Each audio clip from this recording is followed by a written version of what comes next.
Hello and welcome to the Rambler Sports Locker. I'm Connor Bergen. We are opening this show with heavier news to report. Former Loyola men's volleyball player Dane LeClair died last weekend in Lincoln, Nebraska after a fall from a parking garage. Authorities say the fall was accidental. LeClair was from Pittsford, New York and graduated from Loyola last May. In his 4-year career for the men's volleyball team, LeClair helped the Ramblers to 3 top 10 finishes. Off the court, LeClair was an honors student. He earned academic all-conference honors 4 times. Loyola Director of Athletics Steve Watson released this statement regarding the passing of LeClair. Quoting now, "We are devastated to learn of the passing of Dane. He was one of the most beloved student athletes during his time on campus and had a personality that lit up a room. We offer our sincere condolences to his family, friends, former teammates, and coaches, and ask that you keep them in your thoughts and prayers." End quote. LeClair was working towards obtaining his master's at the University of Nebraska-Lincoln this fall. He was also serving as a graduate student manager for the Cornhuskers women's volleyball team. LeClair was 22. All of us at RSL are sending thoughts and prayers to his family and friends.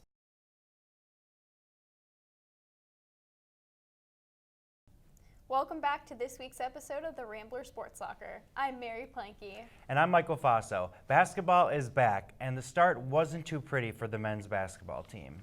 Loyola faced off against the University of Indianapolis Greyhounds in an exhibition game on Tuesday night. The men's team fell behind the Division II team early in the game and couldn't mount a comeback. In the end, the Greyhounds upset the Ramblers 65-60. Junior Lucas Williamson led the Ramblers in the loss with 17 points, while fellow junior Cameron Crutwig chipped in 14. The Ramblers will kick off their regular season play with a home opener at Gentile Arena on Tuesday, November 5th at 7 p.m. against UC Davis. The women's basketball team also played an exhibition game Tuesday night at Gentile. The Ramblers took down St. Francis 71-27 with a strong defense. Junior Abby O'Connor scored a team-high 15 points. The Ramblers officially kick off their season on Tuesday, November 5th against Detroit Mercy. Today is October 31st, and here at RSL, we want to do something a little spooky for the holidays. That's right. So get out your broomsticks and watch out for bludgers as you watch this piece on the Loyola Quidditch team.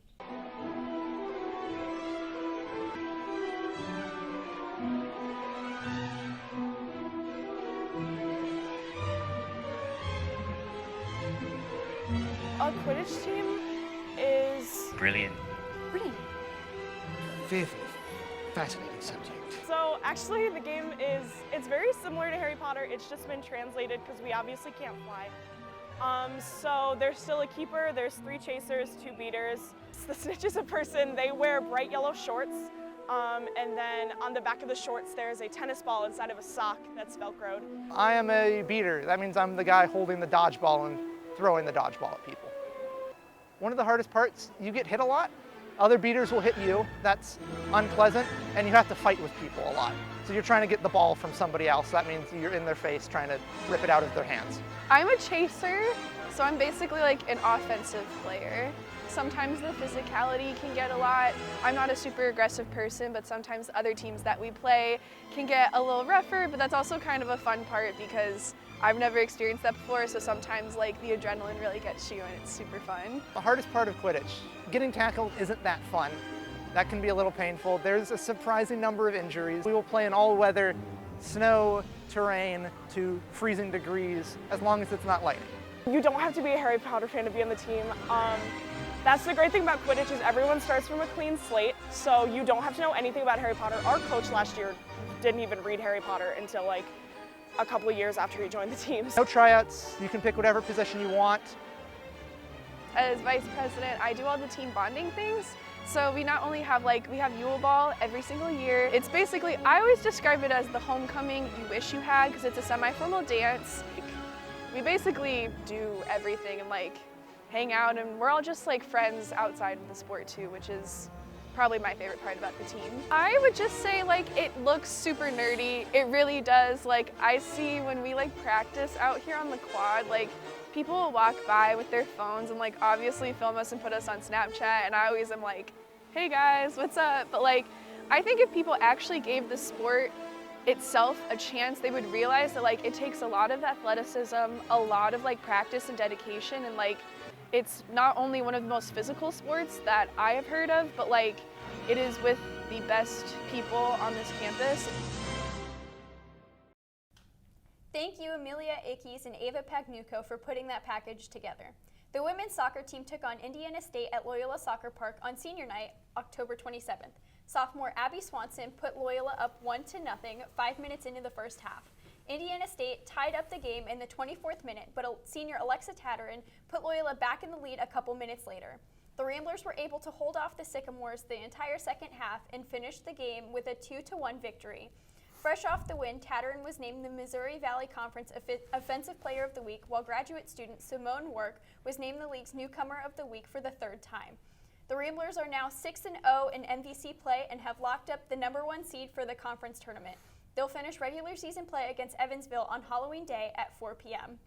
On Sunday, October 27th, the men's soccer team played at Drake at Loyola Soccer Park for Senior Day. Loyola fell behind at half 2-0, but rallied in the second half. Aiden Magali, Billy Hensey, and Justin Sacco all scored goals to take the lead late, but Drake scored once more to force overtime. After 2 extra periods in the game ended a 3-3 draw. The Ramblers play again on Sunday, November 3rd at Missouri State. Friday, October 25th, the women's volleyball team played an away game against the Valparaiso Crusaders. The Ramblers won 3-0. Freshman Taylor Venuto helped the Ramblers with 14 kills and 5 blocks. After a week off, the Ramblers will play again on Friday, November 1st against the Evansville Purple Aces. Both the Bulls and Bears are off to scary starts this season, but scary sport moments are all too familiar to Chicago fans. Keeping with the Halloween theme, RSL reporter Amanda Maurer is here to give us her top 5 scariest Chicago sports moments. In honor of this special Halloween episode of RSL, here are my top 5 scariest moments in Chicago sports. Coming in at number 5 is the Blackhawks' loss in the 2014 Stanley Cup Western Conference Finals. It was Game 7 of the series, and the Blackhawks were tied with the LA Kings in overtime. The Kings fired a shot that deflected off of a Blackhawks player past goalie Corey Crawford to advance the Kings to the Stanley Cup Finals. But have no fear, the Blackhawks returned to the playoffs the following year, this time winning it all. Number 4 on the list is the Steve Bartman incident. In Game 6 of the 2003 NLCS, Cubs fan Steve Bartman reached out to try to catch a foul ball, and it deflected out of Cubs outfielder Moises Alou's glove. The Cubs went on to not only lose that game, but also Game 7 the next day. The Cubs wouldn't get that close to a World Series again until 2015. My number 3 pick is the double doink. The Bears' 2018 season came to a close with a missed field goal by kicker Cody Parkey that hit the goalpost not once, but twice, and has lived on in infamy as the double doink. Hopefully the Bears can recover from such a frightful end to last season, and honestly, a pretty scary start to this one. Coming in at number 2 is Michael Jordan's multiple retirements from the Bulls. The 5-time MVP led the team to 3 straight championships before his first retirement in 1993. He returned in 95 and led the team to a second three-peat from 96 to 98. Then he retired again. Then he came back again, just not for the Bulls. The scariest part is the Bulls haven't made it to the NBA Finals since. And the number 1 scariest moment in Chicago sports has got to be the home run by Cleveland Indians outfielder Rajai Davis in Game 7 of the 2016 World Series. With 2 outs in the bottom of the 8th, Davis belted a pitch from Aroldis Chapman that tied the game 6-6. Terrified Cubs fans and players alike sat anxiously through the rain delay that followed. Lucky for Cubs fans, their fears were relieved by the first Cubs World Series win in 108 years. That's all for this week's Top 5. I'm Amanda Maurer, and back to you at the desk. Thanks, Amanda, but nothing can be scarier than this weather we're having today. You're right, this is Satan's work. For our full episodes and chance to get in on the conversation, follow and like our social media handles for an up-to-date look at all things Rambler Sports. Thanks for joining us tonight. I'm Mary Planky. And I'm Michael Faso. Check back next week for another episode of the Rambler Sports Locker. Have a happy Halloween, and as always, don't forget to turn out the lights.